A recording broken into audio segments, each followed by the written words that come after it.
पिछले एपिसोड में हमने देखा था कि मास्टर जेंग गुलोंग को पीछे से आकर पकड़ लेते हैं, जिसके बाद सैंडी उससे वो सोल छीनने की कोशिश करता है। तो गुलोंग अपनी पूरी ताकत का इस्तेमाल करता है और अपनी बॉडी से बहुत ज़्यादा एनर्जी रिलीज करता है, जिससे वो सैंडी को बहुत ही दूर धकेल देता है। मगर मास्टर जेंग ने अभी भी उसे पकड़ा हुआ था। तो मास्टर जेंग इस मर्तबा पिग से कहते हैं कि वो उससे वो सोल छीन ले। तो पिग भागता हुआ उस सोल के बिल्कुल करीब आ जाता है। तो गुलोंग फिर से अपनी बॉडी से एनर्जी रिलीज करता है, जिससे वो पिग को भी उससे दूर हटा देता है। ओजू ये सब कुछ खड़ा होकर तमाशा देख रहा होता है। वो बहुत ज़्यादा कंफ्यूज होता है, उसे कुछ समझ में नहीं आ रहा था कि वो क्या करे। जिसके बाद गुलोंग मास्टर जेंग से कहता है कि कोई भी ड्रैगन सोल मेरी थंडर लाइटनिंग पावर का मुकाबला नहीं कर सकता। तो मास्टर जेंग इस मर्तबा ओजू से हेल्प मांगते हैं। तो ओजू परेशान हो जाता है और वो सोच में पड़ जाता है कि उसे मदद करनी चाहिए या नहीं। मगर इतने में बाइलिंग भागता हुआ मास्टर के पास जाता है और जैसे ही बाइलिंग उस सोल को पकड़ने वाला होता है तो गुलोंग फिर से उस पर भी एनर्जी रिलीज करके उसे वहां से दूर फेंक देता है। और फिर गुलोंग मास्टर से कहता है कि क्या तुम अब भी मुझे नहीं जाने दोगे।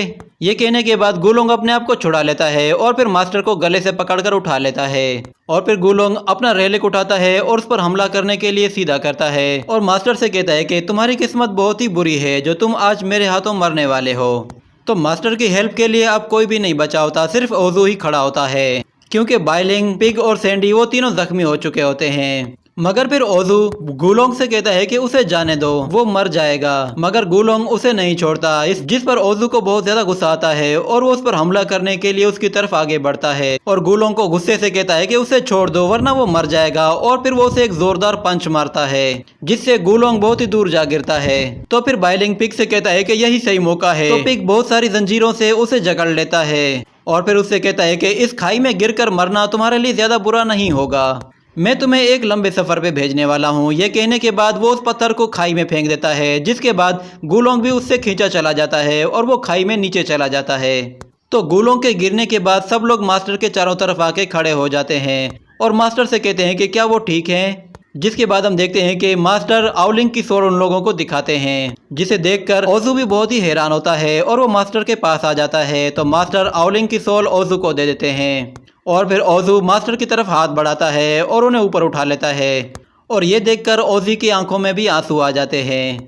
मगर फिर सैंडी उन लोगों से कहता है कि हमें ज़्यादा लापरवाह नहीं होना चाहिए, हमें जल्द से जल्द ये जगह छोड़कर यहाँ से दूर चले जाना चाहिए, वो बूढ़ा ड्रैगन कभी भी वापस आ सकता है।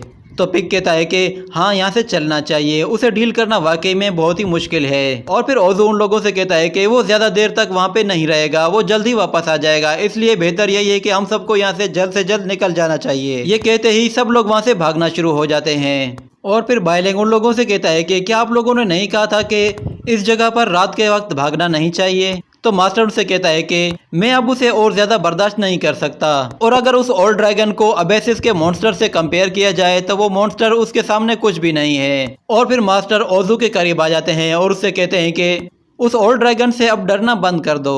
मगर ओजू उससे कहता है कि उस ओल्ड ड्रैगन के लिए हमें तलाश करना बहुत ही आसान है, मगर फिर भी हमारा मकसद अब पूरा हो चुका है। मगर आप लोगों को इसके बारे में कैसे पता चला।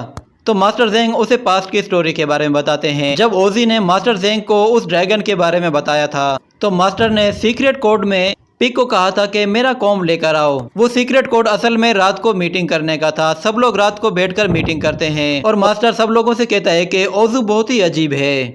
और फिर सैंडी कहता है कि उसका ध्यान ज्यादातर व्हाइट वॉल्फ की तरफ है और जब से उसका वो कर्स हटा है वो तब से हमारे साथ ही सफर कर रहा है, इसमें जरूर कुछ ना कुछ तो गड़बड़ है। तो पिग कहता है कि चलो सब कुछ उससे उगलवाते हैं। तो मास्टर जेंग उनसे कहता है कि नहीं, इस वक्त ओजू का कैरेक्टर बहुत ही अच्छा है, हम लोग उसके साथ इस तरह नहीं कर सकते और अगर तुमने उससे कुछ उगलवाने की कोशिश की तो उसे हम पर शक हो जाएगा और हमारा प्लान उसे पता चल जाएगा। और भले ही वो कुछ छुपा रहा है मगर एक बात हमेशा याद रखना कि वो बुरा नहीं है और किसी की एक गलती की वजह से हम उसे बुरा नहीं कह सकते। और फिर हम लोग फ्लैशबैक से बाहर आ जाते हैं और वो लोग अभी भी भाग रहे होते हैं। जिसके बाद ओजू सैंडी से कहता है कि ये सारा इल्यूजन तुमने क्रिएट किया था। तो मास्टर उन लोगों से कहते हैं कि पहले यहाँ से निकलने की करो, फिर हम दूसरे मुद्दे पे बात करेंगे। तो बाइलिंग उन लोगों से कहता है कि हम लोग काफी देर से भाग रहे हैं और फिर वो ओजी से कहता है कि क्या तुम भाग भाग के थक नहीं गई।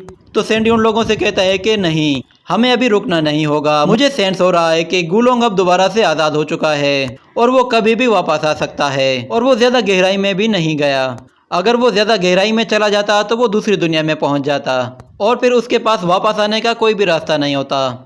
जिसके बाद हमें फिर से वो लाइटनिंग बाहर निकलती हुई नजर आती है और उस लाइटनिंग के बाहर आते ही अचानक से तेज हवाएं चलना शुरू हो जाती हैं, जिससे ओजी उड़कर दूर चले जाती है, मगर बाइलिंग उसे पकड़ लेता है। तो सैंडी उसे देखकर कहता है कि बहुत ही बुरा हुआ, वो तो वापस आ गया है। और फिर गुलोंग उन लोगों से कहता है कि लगता है मैं बहुत ही पहले रिटायर हो चुका हूँ, क्योंकि अब लोगों के दिलों में मेरा खौफ खत्म हो चुका है। और फिर वो ओजू से कहता है कि याद करो, मैंने तुम्हारी जिंदगी बचाई थी और आज तुम इन लोगों के साथ मिल गए हो और तुमने इन लोगों के साथ मिलकर मुझे उस खाई में फेंका है, जिससे मुझे अब और भी ज्यादा गुस्सा आ रहा है, क्योंकि तुमने मुझे धोखा दिया है। तो अब मैं तुम्हें इसकी बहुत ही बुरी सजा दूंगा। क्या तुम्हें अब डर नहीं लग रहा? तो ओजू से कहता है कि मुझे इससे कोई फर्क नहीं पड़ता, मैंने ओलिंग को बचा लिया है और अब तुम अकेले हम 6 लोगों के साथ एक साथ नहीं लड़ सकते। तो वो ड्रैगन हंसते हुए कहता है कि बेवकूफ बच्चे, सभी ड्रैगन्स को और सभी लोगों को मुझसे ज्यादा डरना चाहिए। और फिर वहाँ पे मास्टर ज़ेंग बीच में आ जाते हैं और उससे कहते हैं कि ओजू अब हमारा साथी है और तुमने उसे हमारे खिलाफ भड़काया था ताकि वो हमें धोखा दे, और दूसरी तरफ तुमने इटर्नल फायर को भी खाने की कोशिश की। और क्या तुम जानना चाहते हो कि ओजी के दिल में क्या है? तो मास्टर ज़ेंग ओजी से कहते हैं कि आ जाओ और तुम्हारे दिल में जो कुछ भी है वो उसे बता दो। तो ओजी उसके सामने आकर खड़ी हो जाती है और उसे गुस्से से कहती है कि अंकल गुलोंग, आप बहुत ही बुरे हैं। आप तो उस मेंढक की तरह हैं जो कि शार्क का शिकार करना चाहता है। मैं भी एक ड्रैगन हूँ, इसलिए मुझे आपसे डर नहीं लगता। तो ये सुनकर गुलोंग हंसना शुरू हो जाता है, जिसके बाद ये एपिसोड यहीं पर ख़त्म हो जाता है।